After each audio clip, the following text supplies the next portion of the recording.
Thank you, Brian, and good morning, everybody. Going to be going through slides fairly quickly here, but the booth is just outside the doors over here, so feel free to come see me afterwards if you have any questions. I'm going to be making some forward-looking statements, so got that disclaimer. So right now, Newfoundland, I think, is one of the hottest exploration districts for gold in all of the world, and I think there's good reason for that. Historically, the assumption was that there wasn't a lot of gold in Newfoundland. Marathon slowly dispelled that with their Valentine Lake deposit, but really the game changer was in 2019 with Newfound Gold discovering high-grade orogenic gold on their Queensway project in central Newfoundland. And so their discovery hole was 19 meters of 92 grams per ton. They've done a bunch of drilling since then with some great results, and I think that really is a world-class discovery.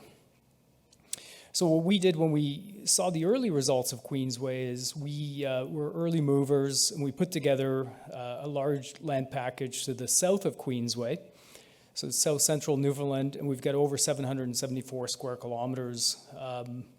These are structurally hosted deposits, so we're following this major tectonic boundary, the same one that's near the Queensway project, and similar geology.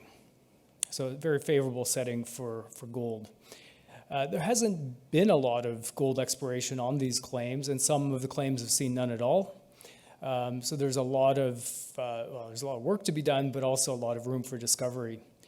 The early results, though, are very promising. So between some historic work and then the work that we've done, we've got an anomalous gold trend that spans over 40 kilometers. So this is not a discrete gold anomaly. This is a trend, and in fact, I think multiple trends. There's definitely high-grade gold there as well. The best grab sample collected on the property to date graded over 4,000 grams per ton of gold. And then we did some drilling last year at a Kendell prospect, which is the most advanced target that we have. And we got results such as 9.6 grams per ton gold over 7.8 meters right near surface. So that's a very good start. And of course, to make discovery, you need to have the right team and the right people. And we've got a very strong technical team, board, and advisors.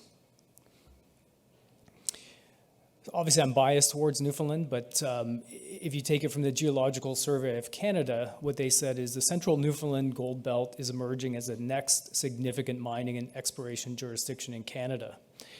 And they actually compare central Newfoundland to the Abitibi, saying it's got similar scale, similar structure, and hopefully similar potential. But unlike the Abitibi, exploration here is just getting started.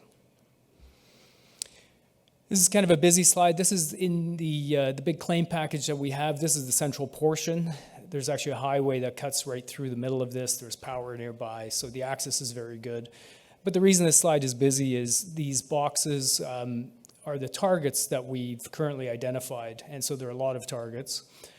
Within the boxes, you see some of the numbers in terms of predominantly grab samples, some drilling, as I mentioned, at Kendell in the bottom of that slide.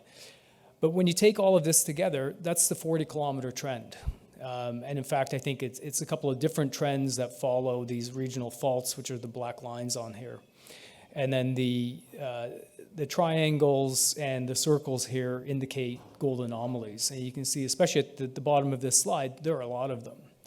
And the more we send out the prospectors, the more they come up with. The area to the northeast doesn't have that many, but it's more remote, so I think we'll be able to fill that in as we go.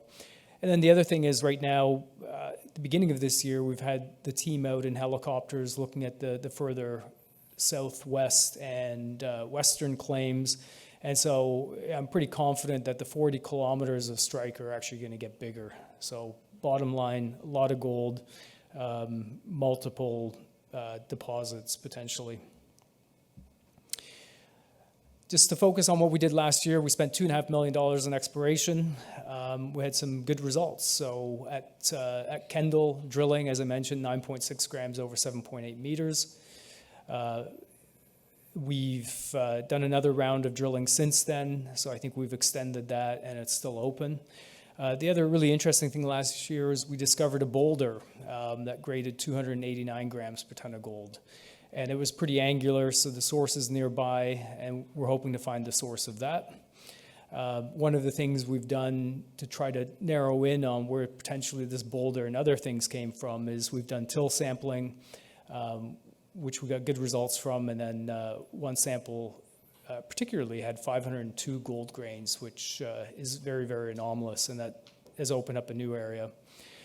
We've also done trenching to try to define some new drill targets, and at 97 West, late last year, their channel sample cut 13.1 grams over 1 meter. So that's going to be a drill target for this year. This table here shows some of the 2021 drill results from the Kendell prospect. So here we drilled 36 holes last year. 32 of those hit significant gold mineralization. And you can see anywhere between a meter and up to about 11 meters of high-grade gold mineralization. So it does pinch and swell. The majority of the gold is contained in quartz veins, and then there's some gold associated with disseminated sulfides as well.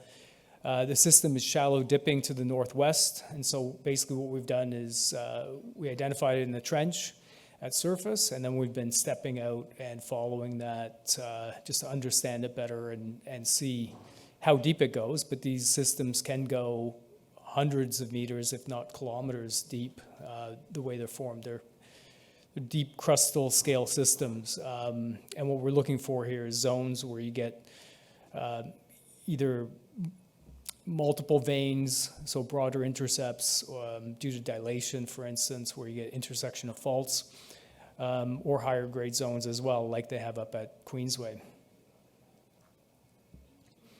So could this be a discovery? Yeah, I definitely think so. This is an interesting slide that was put together by another company called Kennerland Minerals. And what they did is they looked at all of the 2 million plus gold ounce deposits that have been discovered in Canada. And they looked at, in the maiden drill program, what the best hole was. And when we plot our Kendell hole in there, we're comfortably in the middle of that pack. So not to say that it's going to turn into 2 million ounces, but certainly that's a good start. And that's how many of these other big gold discoveries started. So I'd mentioned the boulder that we found at Skidder. That was quite an angular boulder. It was about 40 centimeters, so decent size. It's got visible gold in it, style of mineralization that we're looking for. And it's in an area that's covered by tills. But in looking at that, the ice direction is pretty much north to south. Our Kendell prospect, where we see similar mineralization, is 1.2 kilometers further south. So it's not the source. The source is the other way. We think it's close by. We just need to find it, which is one of our goals this year. We basically will use any tool we can in terms of finding the gold. These are pretty discrete systems. So putting offensive drill holes on this doesn't really work. What you need to do is you need to find the structures that control this. So one of the methods that we've been using or started using last year was till sampling. And so these circles show you the results of the till samples, both in terms of gold grain counts, where the bigger the circle, the more gold was contained. But also what ODM does is they look at the gold grains under a microscope, and because gold is soft and malleable, the shape will indicate how far the grains have traveled. And what we found, especially around that Skidder boulder, is most of the gold grains are pretty pristine, so we don't think they've traveled far. And as I mentioned before, we had that big hit up to the northeast of this 5 by 1 kilometer grid, so that's definitely something we'll follow up on. This is a pyramid just kind of showing the evolution of work. So we're doing a lot of regional exploration to identify new targets, extend that 40 kilometers into something bigger, because the property is 150 kilometers end to end. Then we do things like soil and till sampling to define some new targets. And then ultimately what we want to do is we want to drill these. And we want to drill multiple targets. The more we have, the better it is. But also, the better we can define these, the more effective we are with the drilling, which is the most expensive part. Having a good team and a very technical team is key, and we certainly have that. We've got Matt Lapointe as our VP Exploration, so he's worked in Newfoundland, Canada, and the rest of the world, and he's supported by 2 very technical directors, and then we also have 3 technical advisors, all of whom have PhDs in geology and really impressive credentials. Just to end with the company, right now we're only about 15 million market cap, so lots of room for upside potential. We've got over 6 million in cash. Our work program this year is fully funded, and Eric Sprott is the biggest shareholder with 26%. Eric loves Newfoundland, and he's a very supportive shareholder who's great to have. So like I said, I'll be outside. Any questions, please come and see me. Thank you.